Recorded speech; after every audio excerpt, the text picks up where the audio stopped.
Okay, so on this lesson plan, this is lesson plan number 10. The lesson topic is comprehension, and it's nonfiction text.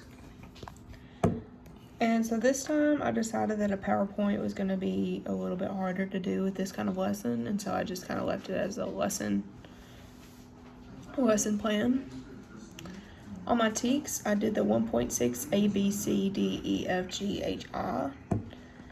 And this is everything that covers comprehension on the TEKS app. The objective, I wrote down one of the first TEKS, and it says the student is expected to generate questions about tests before, during, and after reading to deepen understanding and gain information with adult assistance. I feel like this describes basically what my students will be doing. On the lesson plan last week, I did my first PowerPoint, and I really liked teaching that way. I forgot to add the sub-levels for the TEKS on my lesson plan, but overall I feel like I did a really good job presenting that lesson plan. So for this week, my favorite activity is the KWL chart. It gives students something to test their prior knowledge on. When we did the chart last week, I felt like it was effective for the students, so this one will definitely be effective as well. It gives them something so they can visualize what they're putting the information into. And it's the next step up from last week's lesson, so it's going to be developmentally appropriate. So I'm going to tell my students, remember last week when we made predictions on a fiction book? Remember the few words of vocabulary we learned and the story map we completed?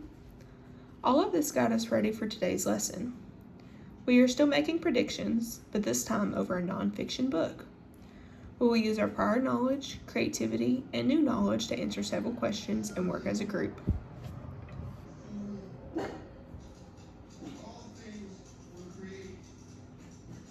So on activity number 1, this is the building background and the hook. I feel like my hook is, I'm going to get several books together and have one at the front of the classroom so the students can ask questions about it.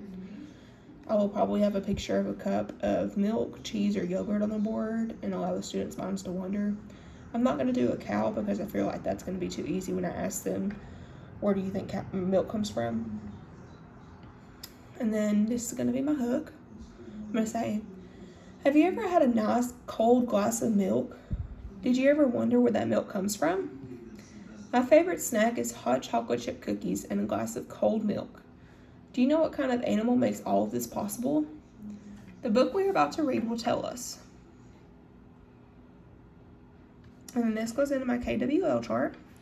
I actually really like this chart because I felt like it gave my students, something that they can visually see.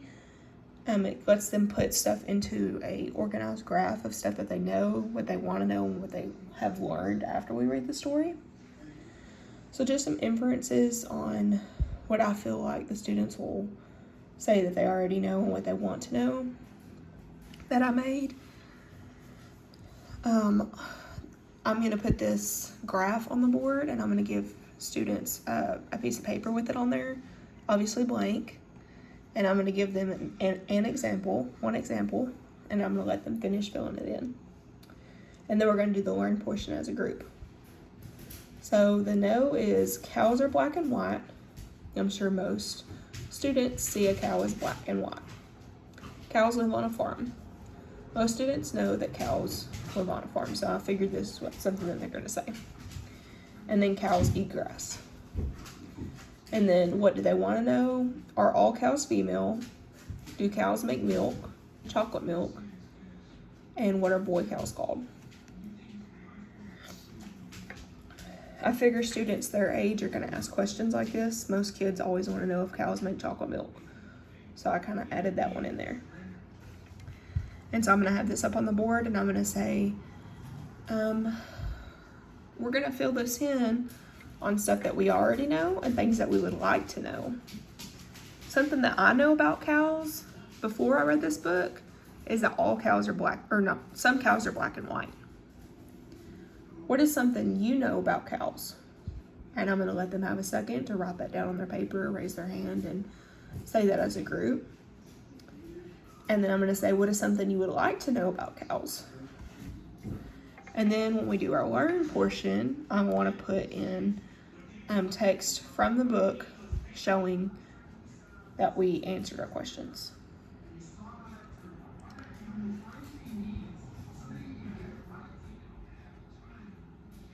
And then when the timer runs out, I will ask students to state their prior knowledge and questions they may have. I will write these on the board. And then when we finish reading the book, we will fill in the learn portion. And then here's the think aloud part. I'm going to say, this just gives the students to think aloud with their partners. The cows begin to give milk after a calf is born. The calf drinks the milk. I'll probably tell them to like close their eyes and picture something and tell me what they picture. Raise your hand and tell me what you picture. Imagine the author is describing. And I'm going to say, for example, I picture a cow and its baby. The cow is feeding the baby. And then I'm going to say the second one, and I'm going to say, please close your eyes and just imagine what this is about. Cows give milk through their udder. Farmers must milk their cows every day. Many people drink milk from cows. And then I'm going to ask them, what do they think now? Did your thoughts change or stay the same? Is it a completely different thought? So cows give milk to their calf, and they also give milk through their udder for people to drink.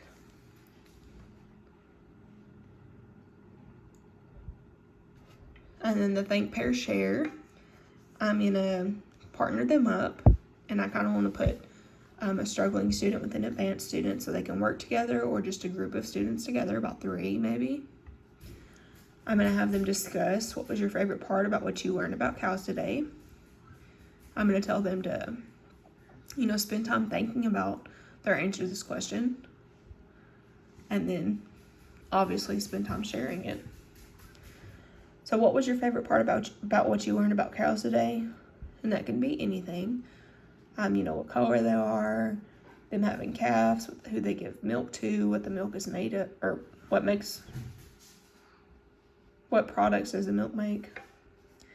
And then I said, what kind of cow color is your favorite? And obviously there's different breeds of cows, but they don't know this because they're so young. And then I did the graphic organizer compare and contrast the cow and the bull. And I'm going to have sheets of this to give to the students as well as up on the board. And I'm going to have an example. And I'm going to say, have you ever compared and contrast something? Compare means the same and contrast means different. Are cows and bulls the same or are they different? Right, they're different. So I'm going to say both cows and bulls are considered cattle. But a cow has an udder, and a bull does not have an udder. Both can have the same colors of hair, but cows produce milk. Bulls don't produce milk. And I'm going to say both live on a farm, but cows are girls, and bulls are boys. And I'm going to let them keep going. There's many things that differentiate a cow and a bull. And then I'm going to have them talk that over in their group. And then when they talk it over in their group, we're going to come back as a class and we're going to talk about it as well. And then I'm going to go back to the KWL one. And we're going to talk about the learn portion. Our questions were, are all cows female? Yes, all cows are female. And then, I'm going to have them say text from the book of why they learned that all cows are female. Do cows make milk? Chocolate milk? Cows make milk. Cows do not make chocolate milk. Although the book does not come out and say it doesn't make chocolate milk, you can use your prior knowledge to infer this. And then what are boy cows called? And then bulls. The materials I used was a KWL chart, and obviously I print that out for my students. And then as well as a compare and contrast chart. And then I found this cute little thing that I would print out for them. And it shows the cow and the different parts of a cow. And it says udders on female only. And then probably have them color this. I just thought it was really cute and creative. And then that is the site for my book. And then simplified, have them work with an advanced partner or have them work one-on-one during centers. And then extend, have them come up and teach the class and help struggling students.